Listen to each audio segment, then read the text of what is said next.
दोस्तों, स्वागत है आपका आपके अपने चैनल चमत्कारी ज्योतिष में। आज के इस वीडियो में हम जानेंगे कि कुंडली में किन शुभ योगों से होने से हमको मैरिड लाइफ में सुख प्राप्त होता है या हमारी मैरिड लाइफ शानदार होती है। तो शादी का रिश्ता हमारे जीवन का सबसे महत्वपूर्ण रिश्ता होता है। कुंडली में दूसरा, 7वां, 11वां भाव और उनके स्वामी विवाह से संबंधित माने गए हैं। दूसरे भाव, 7वें भाव और 11वें भाव के स्वामी यदि किसी कुंडली में मजबूत स्थिति या शुभ स्थिति में हो तो इससे व्यक्ति के विवाहित जीवन में अनुकूल परिणाम प्राप्त होते हैं।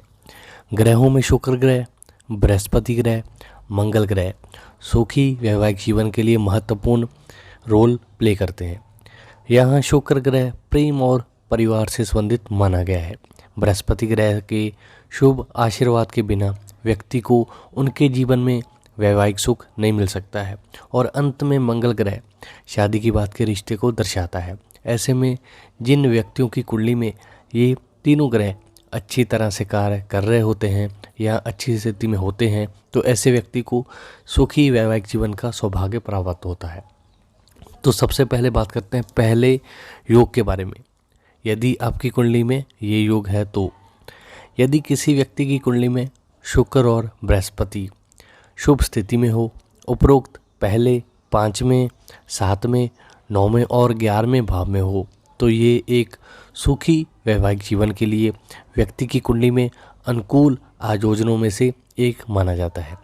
यहाँ पहला भाव खुद से संबंधित है, 5वां भाव प्यार को दर्शाता है, 7वां भाव जीवन साथी को दर्शाता है, 9वां भाव वैवाहिक जीवन से संबंधित किस्मत को दर्शाता है और 11वां भाव सभी इच्छाओं की पूर्ति को दर्शाता है। अभी दूसरे योग की चर्चा करते हैं। जिस व्यक्ति की कुंडली का 7वां भाव मजबूत हो, लाभकारी महादशा का संयोग हो तो ये भी अच्छे वैवाहिक जीवन को दर्शाता है। उदाहरण के तौर पर समझाएं तो यदि किसी व्यक्ति का लगन मकर हो और 7वें भाव का स्वामी चंद्रमा वृषभ राशि में उच्च स्थिति में हो और शुक्र की महादशा व्यक्ति के लिए संचालित हो और शुक्र ग्रह पहले, दूसरे, चौथे, 5वें या 11वें भाव में शुभ स्थिति में हो तो चल रही शुक्र की महादशा से व्यक्ति को वैवाहिक जीवन में शुभ परिणाम प्राप्त होंगे। दोबारा बात करते हैं। यदि किसी व्यक्ति का मकर लगन हो और 7वें भाव का स्वामी चंद्रमा होता है, वो वृषभ राशि में उच्च का होता है और शुक्र की महादशा व्यक्ति के लिए चल रही हो और शुक्र पहले, दूसरे, चौथे, 5वें या फिर 11वें भाव में शुभ स्थिति में हो, यानी कि उस पर किसी पाप ग्रह की दृष्टि ना पड़ रही हो या ना वो पाप कर्तरी योग में हो तो शुक्र की महादशा से व्यक्ति को वैवाहिक जीवन में शुभ परिणाम प्राप्त होंगे। अभी तीसरे योग की चर्चा करते हैं। यदि बृहस्पति का 7वें भाव पर या फिर 7वें भाव के स्वामी पर पहलू हो तो व्यक्ति की वैवाहिक जीवन अनुकूल रहता है। इसके अलावा यदि कुंडली में कोई अनुकूल महादशा बन रही हो, इससे व्यक्ति को और भी ज़्यादा भाग्य का साथ प्राप्त होता है। सुखी वैवाहिक जीवन का सौभाग्य व्यक्ति को मिलता है।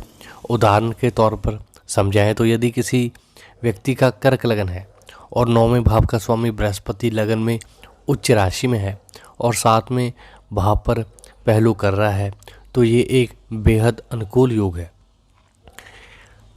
फिर दोबारा बात करते हैं। यदि किसी व्यक्ति का कर्क लगन है और 9वें भाव का स्वामी बृहस्पति लगन राशि में उच्च स्थिति में हो, यानी कि कर्क राशि में बृहस्पति उच्च का हो जाता है और 7वें भाव पर पहलू कर रहा हो तो ये एक बेहद अनुकूल योग है। इससे व्यक्ति को वैवाहिक सुख प्राप्त होता है। इसके अलावा यदि बृहस्पति की महादशा लगन में बृहस्पति की उच्च स्थिति के कारण मौजूद हो तो इससे भी वैवाहिक जीवन बेहद शानदार होता है। अब चौथे योग के बारे में चर्चा करते हैं। यदि शुक्र 5वें भाव में स्थित हो या व्यक्ति की कुंडली में उच्च भाव में स्थित हो तो इससे भी व्यक्ति को वैवाहिक जीवन में सुख प्राप्त होता है, चाहे शुक्र 12वें भाव में भी है, क्योंकि 12वें भाव का शुक्र भी बेहतर परिणाम देता है। कोई भी ग्रह 12वें भाव में इतना अच्छा फल नहीं दे पाता है शुक्र के बिना। यदि शुक्र 5वें भाव में स्थित हो, व्यक्ति की कुंडली में उच्च भाव में स्थित है, इससे भी व्यक्ति को वैवाहिक जीवन में सुख प्राप्त होता है। हालांकि यहाँ इस बात का विशेष ध्यान रखें कि ऐसे व्यक्तियों का 7वें भाव का स्वामी मजबूत स्थिति में मौजूद हो, तभी ये संयोग फलित होता है। अब 5वें योग की चर्चा करते हैं। जिन व्यक्तियों का दूसरा चौथा भाव मजबूत होता है उनका वैवाहिक जीवन शानदार होता है और ग्रहों की ये स्थिति शक्तिशाली परिवार में शादी को भी दर्शाती है। ये दूसरा भाव पर्सनल लाइफ के लिए होता है, चौथा भाव वैवाहिक जीवन के रिश्ते को दर्शाता है। इसके अलावा यदि व्यक्ति की कुंडली में कोई अनुकूल महादशा बन रही है, उदाहरण के तौर पर यदि किसी व्यक्ति का लगन तुला है और शनि व्यक्ति की कुंडली के चौथे भाव में अपनी ही राशि तुला में है, तो शनि की महादशा हो, तो ऐसी स्थिति में व्यक्ति को सुखी और समृद्ध वैवाहिक जीवन का आशीर्वाद प्राप्त होता है। अब छठे राजयोग की चर्चा करते हैं। कुंडली का दूसरा भाव, चौथा भाव, 7वां भाव और उनके स्वामी यदि मजबूत स्थिति में हो, कुंडली का दूसरा भाव, चौथा भाव, 7वां भाव और उनके स्वामी यदि मजबूत स्थिति में हो, तो इससे भी सुखी वैवाहिक जीवन का आशीर्वाद प्राप्त होता है।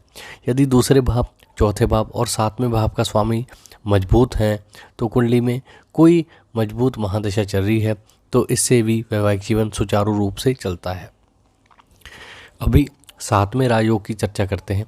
कुंडली के 7वें भाव का स्वामी यदि किसी भी अशुभ ग्रह जैसे शनि, राहु और केतु से संबंधित ना हो, कुंडली के 7वें भाव का स्वामी किसी भी अशुभ ग्रह जैसे शनि, राहु और केतु से संबंधित ना हो, यदि कुंडली के 7वें भाव का स्वामी मजबूत स्थिति में हो और इस पर बृहस्पति का पहलू हो, तो इससे भी वैवाहिक जीवन सुखद परिणाम प्राप्त होते हैं। तो यदि आपका मैरिड लाइफ इतना अच्छा नहीं है, तो आप इन उपायों की मदद से भी अपनी मैरिड लाइफ को अच्छा कर सकते हैं। तो इसके लिए शुक्रवार के दिन आप शुक्र ग्रह के मंत्र का जाप कर सकते हैं, देवी दुर्गा की उपासना कर सकते हैं, महिलाओं को वस्त्र दान कर सकते हैं शुक्रवार के दिन, और आप शुक्र की बीज मंत्र का ओम शुं शुक्राय नमः का जाप भी कर सकते हैं।